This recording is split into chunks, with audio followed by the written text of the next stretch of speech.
Olá, hoje é uma quarta-feira, estamos no mês de novembro, é o dia 20 de novembro e está um dia muito quente aqui, mais de 30 graus, 33 graus por aí. Ainda pode esquentar mais, né? E nesse calor a gente não tem muita vontade de pensar, né? Mas nós estamos aqui com a lição número 12, né? Lidando com as más decisões. Bom, isso é um problema de todos nós. E eu estou aqui debaixo de uns pés de bananeira, né? Bem debaixo.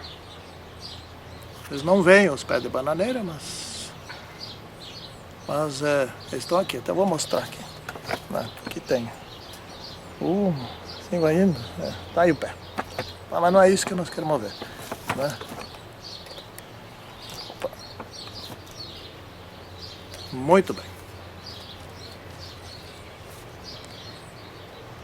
Santíssimo e poderoso Deus, queremos te pedir que tu nos abençoes nesse estudo. Porque assim como eles lá naquele tempo tomaram decisões erradas, catastróficas, contra a lei, nós fazemos o mesmo. Precisamos aprender a como lidar com isso. Principalmente sermos preventivos, ou seja, evitar essas decisões erradas. É possível se estivermos juntos com o nosso Senhor Jesus Cristo.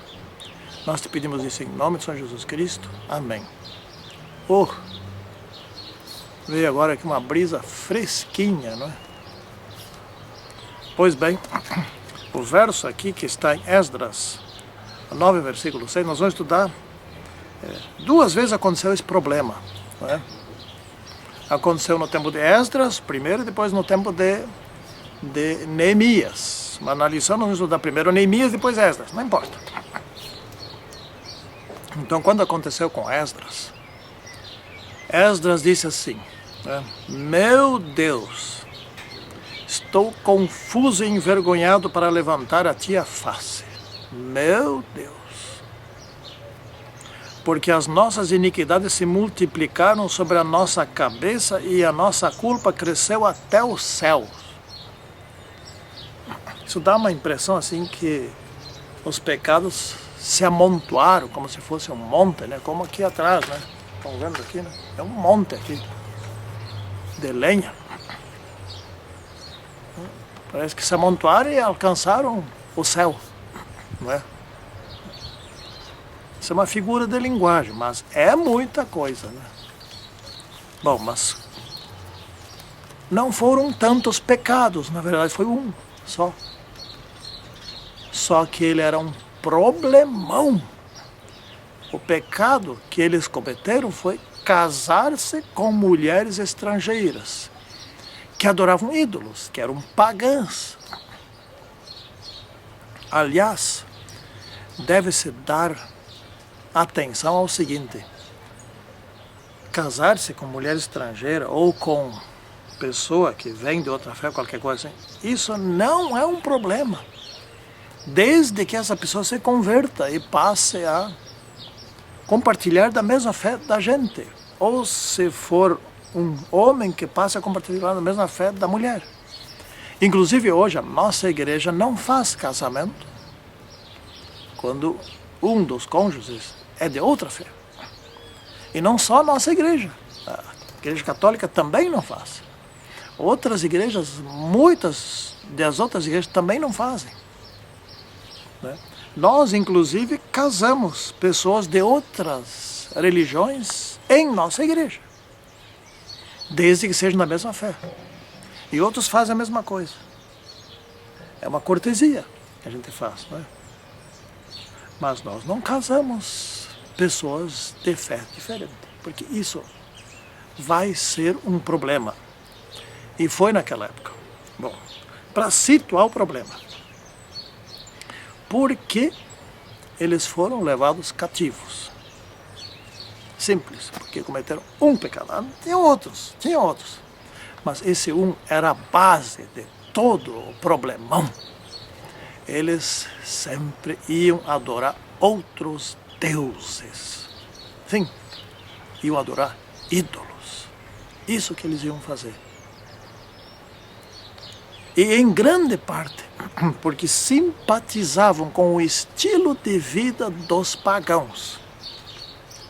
E fazia parte, então, dessa simpatia, adorar os seus ídolos.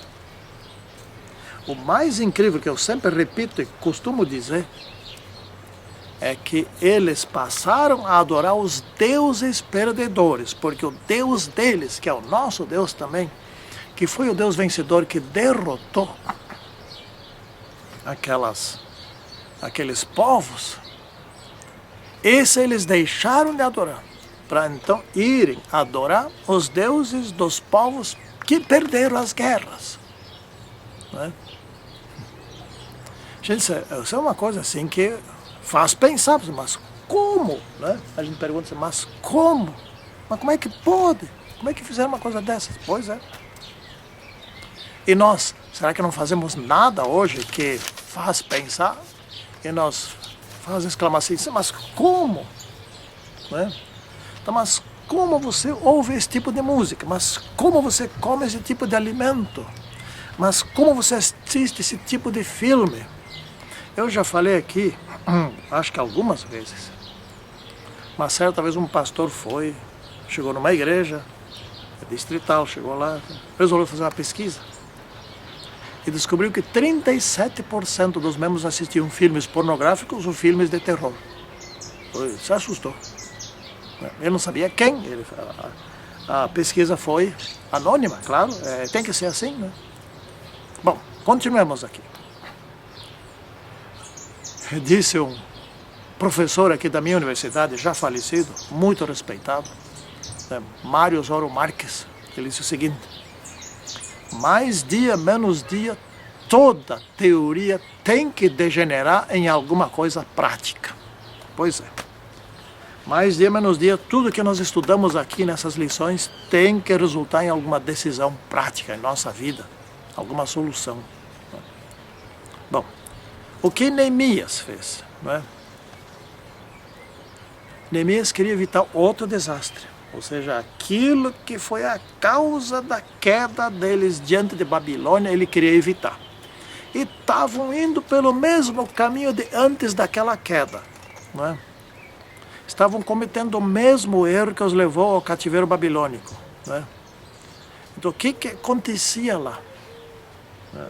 Depois do cativeiro, depois que estavam voltando, acontecia que vários homens, e depois lá no tempo de Esdras, até sacerdotes, se casaram com mulheres estrangeiras.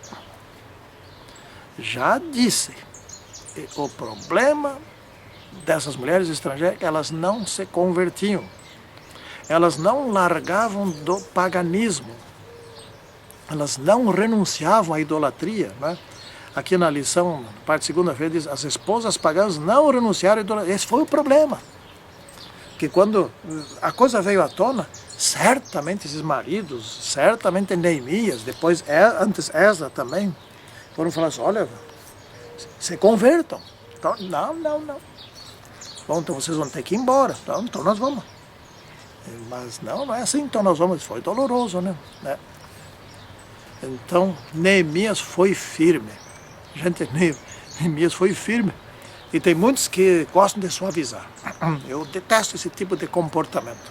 Não, porque não foi assim. Não. Neemias foi firme, assim. Ele surrou alguns. Alguns apanharam. De outros, ele arrancou cabelos. Não é? Mas isso não é demais. Jesus fez o quê? Seu tempo.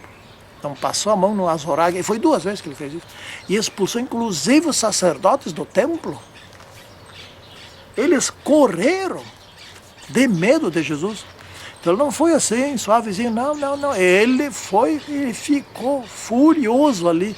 Eles ficaram com medo dele, sabiam quem ele era, mas sabiam.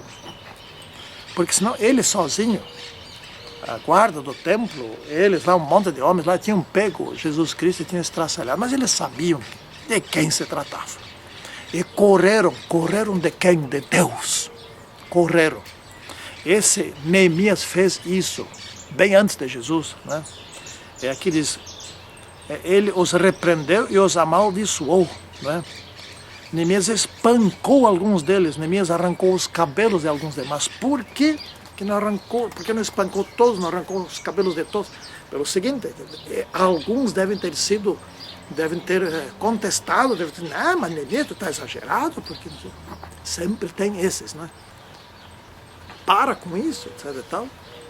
E se Neemias segue essas orientações, mela tudo, né?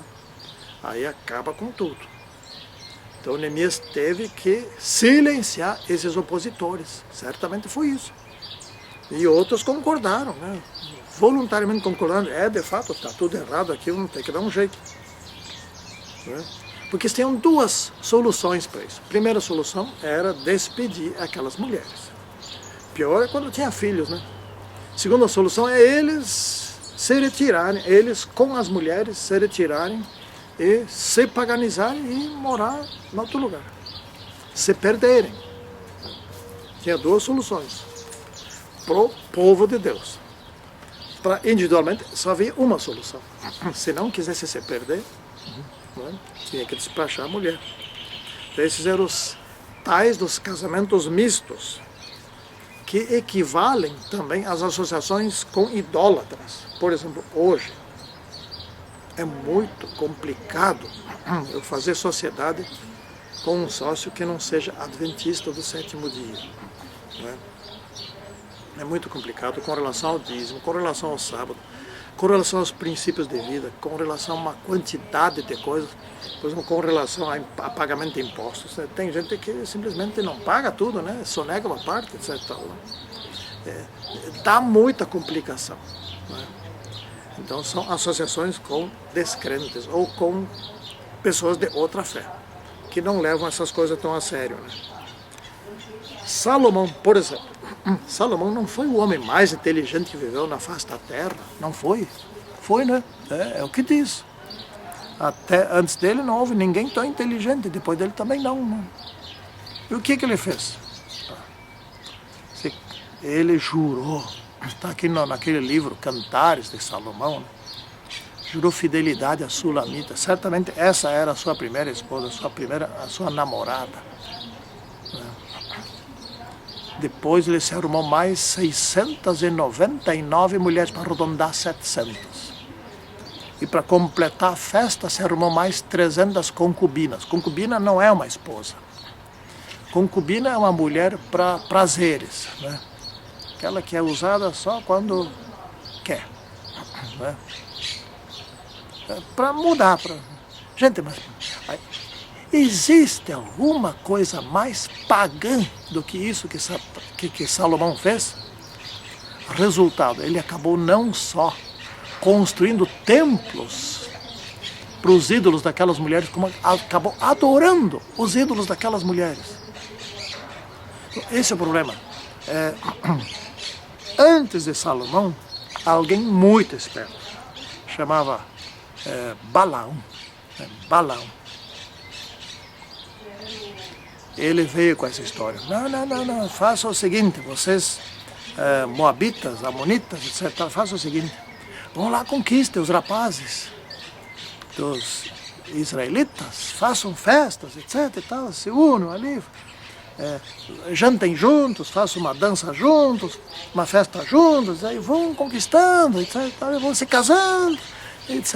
E vocês vão conquistá-los para os vossos deuses, vocês vão submetê-los, né? Ou seja, isso é o que aconteceu entre o Império Romano e o Império Grego. O Império Grego perdeu militarmente a guerra para o Império Romano, mas o Império Romano perdeu culturalmente para o Império Grego.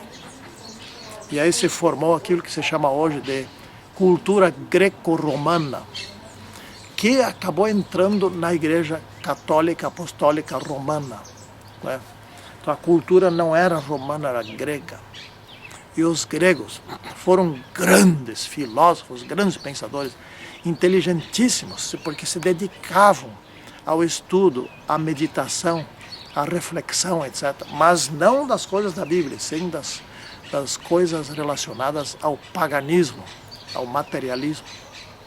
Então, eles culturalmente conquistaram os romanos e conquistaram a igreja cristã, mas não nós, não é? Bom, Esdras, como que foi a reação de Esdras? Esdras, como é que ele ficou sabendo daqueles casamentos mistos? Esdras, isso foi, eu já disse, aconteceu 2 vezes, né? Até mais de 2, se não me engano, mas aqui nós relatamos 2 vezes. Esdras foi antes de Neemias, né? Então, Esdras nem sabia de nada, chegaram ali alguns políticos, alguns líderes que não eram líderes espirituais, eram líderes civis, né? Aqui na lição está bem claro isso, e falaram para Esdras: ó Esdras, estão casando aí com mulheres estrangeiras, né? E mulheres que não se convertem, mulheres que continuam adorando seus ídolos, e essas mulheres estão ensinando seus filhos a idolatria. E os maridos não estão nem aí. E o pior, Esdras, é o seguinte: sacerdotes estão fazendo isso, levitas estão fazendo isso. Esdras nos diz uma coisa: qual é o futuro da nação desse jeito? Nós já não passamos pelo cativeiro babilônico justo por causa desse problema de adorar ídolos dos povos ao nosso redor? Queremos cair de novo na mesma armadilha? Esdras sentou no chão, rasgou suas vestes, arrancou seus próprios cabelos, ele estava desesperado. Sentou e ficou sentado, sem saber o que pensar. Ele pensou: o que eu faço? E agora? O que eu faço? Não sei o que fazer. Vieram mais alguns que se preocupavam, inclusive, obviamente, aqueles que foram denunciar isso a Esdras, sentaram ali com ele, e ninguém sabia o que fazer, né? Ninguém sabia o que fazer. Pensava eu, até os líderes espirituais. Mas como? De novo, mas como? Mas eles não sabem, esses que devem dar testemunho, que devem ensinar o povo, que devem ensinar a Torá, devem ensinar a lei, devem ser também exemplo. Até esses. Agora, o que a gente faz? Vamos desistir? O que se faz? Né? Então, apareceu um daqueles que estava sentado ali com Esdras, e era um dos que tinha casado com mulher estrangeira. Ele chegou e disse para Esdras, era o tal do Secanias, né? Ele foi aconselhar Esdras: Esdras, vamos fazer o seguinte, olha, isso é um problema grave, mas tem solução. Esdras: opa, eu não consigo pensar uma solução. Mas tem mesmo, é. Esdras: tem solução. A solução é dolorida, é dura. Muitos de nós casamos, eu inclusive, casamos com mulheres estrangeiras que não abrem mão dos seus ídolos. E a solução, Esdras, é simples, muito embora dura, dolorida, triste, vai ter uma choradeira aqui, mas é a solução. Ou então, vamos descambando, não é? Mas tá bom, mas qual é a solução? A solução é nós mandarmos embora essas mulheres. Pelo seguinte, Esdras, porque esses casamentos não são nem válidos, né? Esses casamentos são contra a lei, portanto não são válidos aqui, entre o nosso povo. Então o que nós temos que fazer? Como não são válidos, temos que mandar essas mulheres embora. E aqueles que têm filhos, perguntou Esdras, os filhos vão ter que ir junto, porque eles também são idólatras, né? E aqueles maridos que não quiserem se separar, então eles vão ter que ir, eles e as suas mulheres, seus filhos, se tiver, juntos, vão embora. Tem que mandar embora. Esdras pensou, mas de fato, isso é duro. Mas é a única solução. Não tem outra, é verdade, não tem outra solução. E levaram 3 meses. Esdras escalou alguns homens ali para fazer a escritura disso aí, né? E levaram 3 meses, o impacto foi terrível. Aquelas mulheres já tinham se apegado àqueles homens já tinham se apegado àquelas mulheres, tinham constituído família. Gente, isso envolve sentimento. Quando a coisa envolve sentimento, a coisa é dura, é dolorida. é melhor não cometer certos tipos de erros, porque depois para consertar, e às vezes não tem conserto, né? Às vezes não tem na lição escrita, eu pus lá alguns exemplos de situações difíceis que a gente precisa evitar, né? Conheço um sujeito que não é da igreja, mas ele se casou com 3 mulheres. Primeiro com uma, daí se separou dela, daí teve filho, daí se casou com outra, aí se separou dessa outra, aí casou com uma terceira. Aí se desgostou da terceira, não sei quem sempre era o culpado, se era ele, eu conheço ele, é um cara legal. Mas não sei como é que era a intimidade, né? E agora ele está conseguindo problema. A terceira se separou de todas, a terceira voltou, e a primeira também quer voltar. Aí está lá um rolo. Gente, ele disse assim, eu não sei o que fazer. Eu não sei, a situação que eu me criei. Pois é isso. Esse Secanias, ele foi inteligente, foi corajoso. Às vezes nós temos que ser inteligentes e corajosos para lidar contra nós mesmos. Precisa fazer isso, né? Então eles resolveram, e tendo resolvido, tendo posto a coisa de acordo com a lei, deu certo, Deus abençoou. Mas que foi duro, foi. Gente, eu nem queria estar perto, muito menos participar, ser um daqueles. E hoje, como é que é hoje? Dentro da igreja nós temos milhares de casos de mulheres casadas com maridos não da igreja. Conheço vários, não só em Juiz, em outros lugares. De homens casados com mulheres não da igreja. Então tem várias formas como que isso surgiu. Era um casal de outra igreja e um deles se converteu, outro não. Ou então, por um lapso, um descuido, um casou com a mulher de fora, que não é da igreja, ela nunca se converteu, etc. Ou então, aconteceu de um sair da igreja, se apostatar, etc., e o outro não. Enfim. Gente, nós não precisamos hoje mandar as nossas mulheres embora ou as mulheres mandar os maridos embora por causa de estar nessa situação, né? Paulo, ele dá um conselho que nesses casos a mulher de marido não da nossa religião ou o marido de mulher não da nossa religião que dê um bom testemunho, mas que seja o melhor marido do mundo, que seja a melhor esposa do mundo, que dê um excelente testemunho para ir conquistando, e que tenha fé, e que seja autêntica, que siga a fé, que estude, que siga, e que coloque em prática, para abençoar a outra parte, não é? E conquistar a outra parte para Deus. E se a outra parte, a parte que não é da igreja, etc., resolver, dizer, olha, eu vou sair, vamos nos separar, etc., bom, tudo bem, então, que se separem, diz Paulo. Mas não é essa a regra. A regra é tentar consertar. Então, mas por que naquela época agiram de um jeito, porque hoje a orientação é outra? Porque naquela época se corria o risco de ir adorar, isso poderia derrubar de novo, e certamente derrubaria de novo o povo de Deus.